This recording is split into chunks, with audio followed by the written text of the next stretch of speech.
Boa noite, meus irmãos. Que a graça e a paz do Senhor venha estar em cada coração que está nos vendo, nos ouvindo. Aonde essa palavra chegar, venha chegar com uma influência de mudança na sua vida, em nome de Jesus. Estamos hoje no terceiro dia dos 40 dias, buscando uma parceria real com o Espírito Santo, né? Nós estamos falando já há 2 dias sobre parceria com o Espírito Santo. O primeiro dia nós falamos sobre o significado de parceria, para que nós venhamos entender o que é. No segundo dia falamos sobre coragem para ter uma parceria. E hoje, seguindo a mesma linha sobre parceria, eu quero dizer que para ter uma parceria com o Espírito Santo, nós precisamos ter humildade, né? A humildade precede a bênção de Deus sobre a nossa vida. A humildade, ela é o caminho que vai preparando a chegada da bênção de Deus para o nosso convívio, para onde nós estivermos, né? Humildade, obediência. Quero que os irmãos entendam que nós estamos passando por um momento de grande turbulência nessa área de humildade. Por que acontece?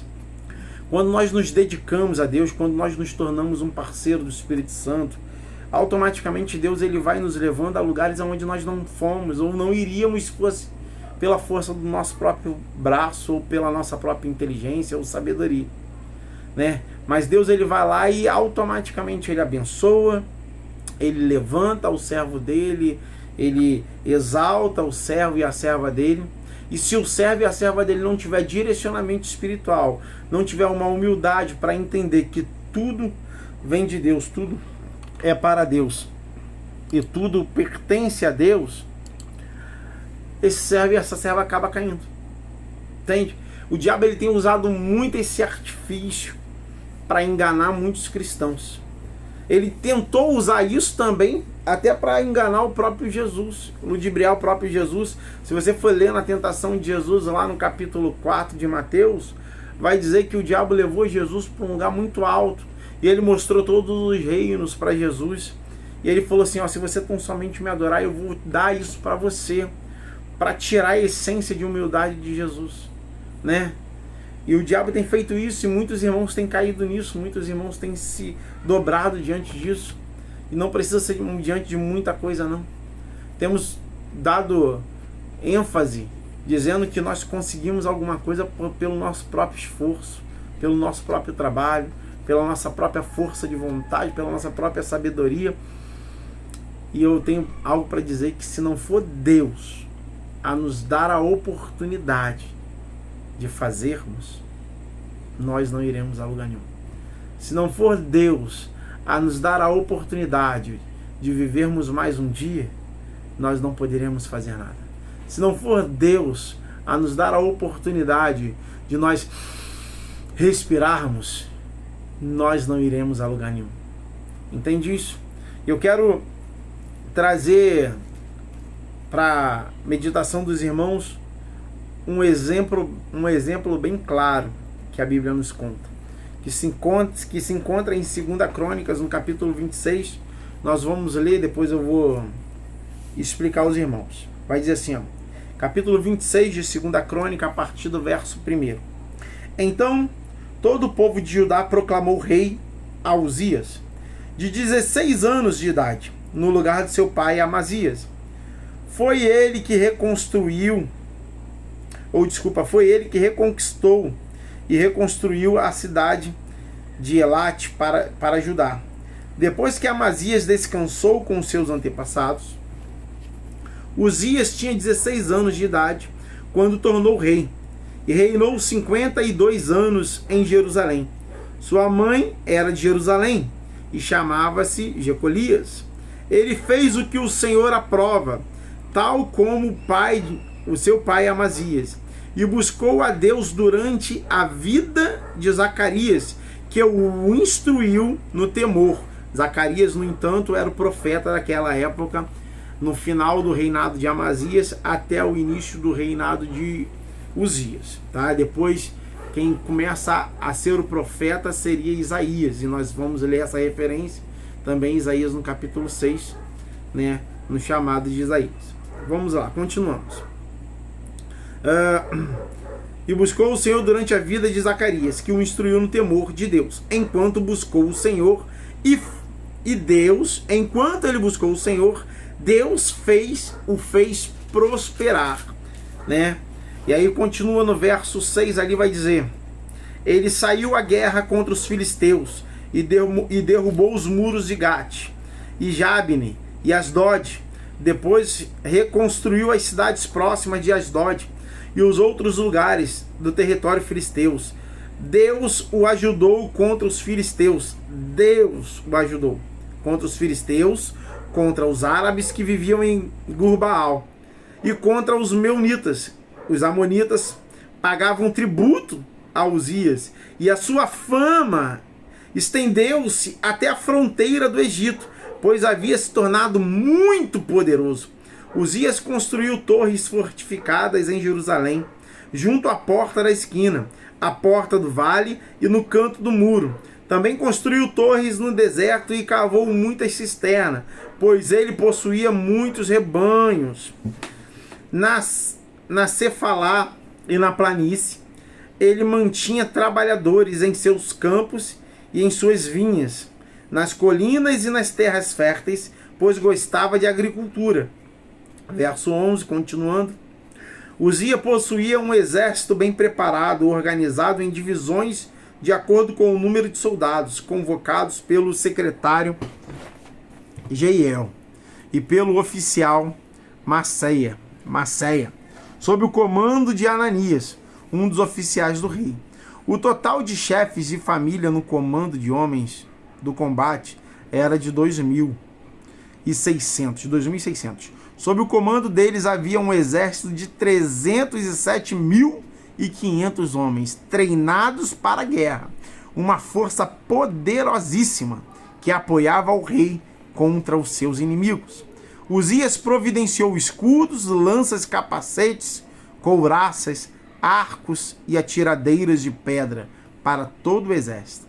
Em Jerusalém, construiu máquinas projetadas por peritos para serem usadas nas torres e nas defesas das esquinas, máquinas que atiravam flechas e grandes pedras. Ele foi extraordinariamente ajudado, e assim tornou-se muito poderoso, e a sua fama espalhou-se para longe. Verso 16, e muito importante. Entretanto, depois que Uzias se tornou poderoso, o seu orgulho provocou a sua queda. Ele foi infiel ao Senhor, o seu Deus, e entrou no templo do Senhor para queimar incenso no altar de incenso. O sumo sacerdote Azarias e outros 80 corajosos sacerdotes do Senhor foram atrás dele. Eles o enfrentaram e disseram: não é certo que você, Uzias, queime incenso ao Senhor. Foram ao Senhor. Isso é tarefa dos sacerdotes, os descendentes de Arão, consagrados para queimar incenso. Saia do santuário, pois você foi infiel e não será honrado por Deus, o Senhor. Uzias, que estava com o incensário na mão, pronto para queimar, irritou-se, indignou-se contra os sacerdotes, e na mesma hora, na presença deles, diante do altar do incenso, diante do altar de incenso, no templo do Senhor, surgiu uma lepra na testa dele. Quando o sumo sacerdote Azarias e todos os outros sacerdotes viram a lepra, expulsaram-no imediatamente do templo. Na verdade, ele mesmo ficou ansioso para sair, e pois o Senhor o havia ferido. Presta bem atenção, irmãos. Olha a história de Uzias, um jovem de 16 anos que começou a reinar sobre Jerusalém, sob a patente sob a batuta espiritual de Zacarias. E aí Deus abençoou ele. Deus abençoou a ponto de estender todo o território dele até a porta do Egito, que era uma forte nação. A Bíblia vai dizer que Deus ajudou Uzias em tudo que ele se propôs a fazer. A Bíblia vai dizer que Deus foi colocando o exército na frente, cuidando de Uzias. Tudo que Uzias se prontificava a fazer, as cidades que ele se prontificava a tomar, Deus abençoava, Deus dava para ele, enquanto ele ia adorando a Deus. Logo no verso 5 vai dizer: e buscou a Deus durante a vida de Zacarias, que o instruiu no temor de Deus. Enquanto buscou o Senhor, Deus o fez prosperar. Quer dizer, enquanto ele estava na presença de Deus, enquanto ele era um parceiro de Deus, Deus estava prosperando a vida dele, Deus estava prosperando dentro das batalhas, Deus estava prosperando dentro da casa, Deus estava prosperando em todos os momentos, no reino dele, se tornou a fama dele conhecida em todo o território. Deus abençoou Uzias, até que o orgulho dele trouxe com ele a queda. Sabe, isso tem acontecido muito nos dias de hoje.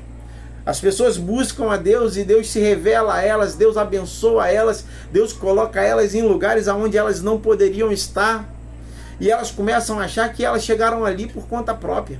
Elas começam a tirar a glória de Deus. Em Isaías 42, verso 8, vai dizer que Deus, ele não dá a glória dele com ninguém, não divide a glória dele com ninguém. Tudo que nós temos, tudo que nós somos e para onde fomos, tudo vem de Deus. E precisa voltar para ele através de honra, através de louvor e de adoração. Sabe, não existe nada que possamos fazer que não possa vir da mão de Deus. Se nós trabalhamos hoje é porque Deus nos deu a capacidade de nós trabalharmos. Se nós trabalhamos hoje é porque Deus abriu as portas para trabalharmos. Se nós temos uma vida, uma família abençoada, foi porque Deus nos deu condições de ter uma família. Se nós temos uma vida financeira estável, é porque Deus nos deu direcionamento para ter essa vida estável. Não é nada nosso. Enquanto ele, Uzias, estava debaixo da orientação de Deus, debaixo da obediência de Deus, ele foi abençoado, ele foi próspero, sabe? Tudo prosperou, tudo que ele meteu a mão para fazer prosperou. A guerra que ele entrou, ele foi vencedor. E quando ele começou a achar que ele era poderoso para aquilo, quando ele começou a achar que ele podia fazer aquilo, porque ele tinha um exército de mais de 300 mil homens, tinha um comando no exército dele de mais de 2.000 homens para comandar aquele exército todo. Quando ele achou que a força estava na mão dele, a força estava no exército dele, a inteligência estava na mente dele, a sabedoria vinha dele, e ele podia fazer tudo o que ele quisesse. Ele foi tão ousado a ponto de entrar dentro do templo para queimar incenso. E a lei dizia que só quem poderia queimar os incensos seriam os sacerdotes. Ele foi tão ousado a achar que ele poderia fazer tudo, que a queda dele veio como para desgraçar a vida dele. E aí nós lemos que ele entrando no templo para queimar o incenso, ele foi advertido pelo sumo sacerdote e mais 80 sacerdotes dizendo que ele não poderia se fazer aquilo. E ele se achou autossuficiente a ponto de ficar indignado, a ponto de ficar revoltado com aquela situação, a ponto de achar que por ele ser rei, e esquecendo de quem colocou ele como rei, por ele ser um homem forte, por ele ter um exército grande, por ele ser vitorioso até aquele momento, esquecendo de quem levou ele até aquele momento, ele poderia fazer o que ele quisesse. Então Deus colocou as mãos sobre ele e o feriu com lepra. E ele tratou de sair dali rapidamente. Sabe quando nós nos achamos o tal, quando nós achamos que podemos tudo e não damos a Deus a glória devida? Deus, ele também é aquele que abate o soberbo.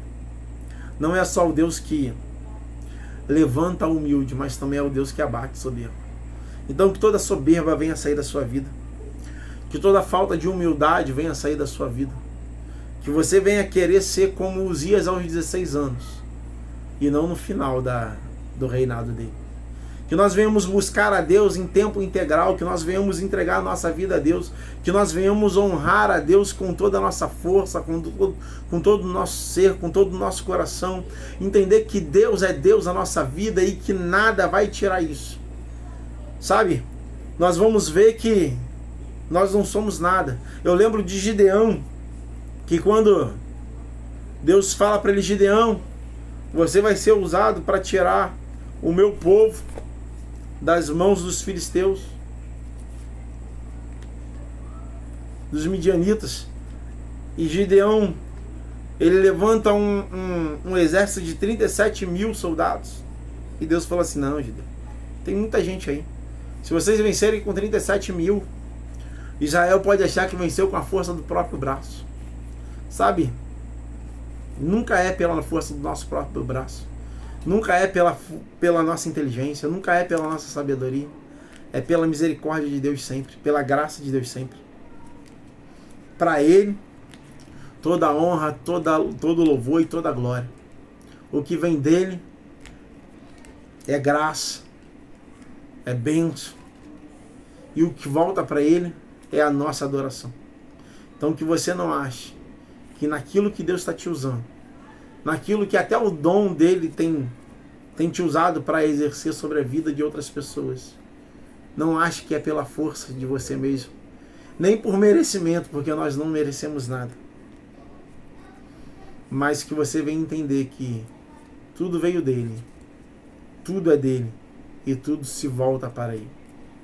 Que a graça de Deus venha estar sobre a sua vida e que essa palavra venha despertar na sua vida. Não existe a possibilidade de nós sermos parceiros de Deus se nós não formos humildes. Se nós não tivermos humildade de pedir perdão, se nós não tivermos humildade de pedir desculpa, se nós não tivermos humildade de abraçar, se nós não tivermos humildade de ir lá buscar, de ir lá conversar, se nós não tivermos humildade de entender que tudo vem de Deus. Não existe parceria com o Espírito Santo sem humildade, porque o Espírito Santo, apesar dele ser santo e poderoso, ele é humilde, a ponto de vir e morar dentro de nós. Seres tão pequenos, seres tão medíocres, seres tão incapazes, ele se faz questão de morar aqui, ó, dia e noite. Ele faz questão de nos servir, levando a nossa oração até Deus. Porque a Bíblia vai dizer que quem intercede por nós diante de Deus com gemidos inexprimíveis é o próprio Espírito Santo. Ele faz questão de nos dar atenção, mesmo sendo Ele o nosso, muito superior a nós. Ele é o nosso Consolador e está aqui para nos servir com um consolo espiritual que Ele tem nos servido. Quer ser parceiro do Espírito Santo? Seja humilde. Jesus, que poderia ser o cara mais orgulhoso desse mundo, que, sabe, fez o que fez na hora que fez. Ele foi o mais humilde entre todos. E nos deixou um legado dizendo o seguinte: aquele que quer ser o maior, que sirva a todos. Nos ensinando que humildade, ela precede a bênção de Deus. Quer ser abençoado por Deus? Seja humilde. Você não sabe nada, eu não sei nada. Viemos e se for necessário voltarmos, nos voltaremos.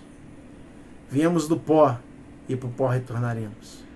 Mas a nossa essência, nossa alma, ela vai se voltar para Deus.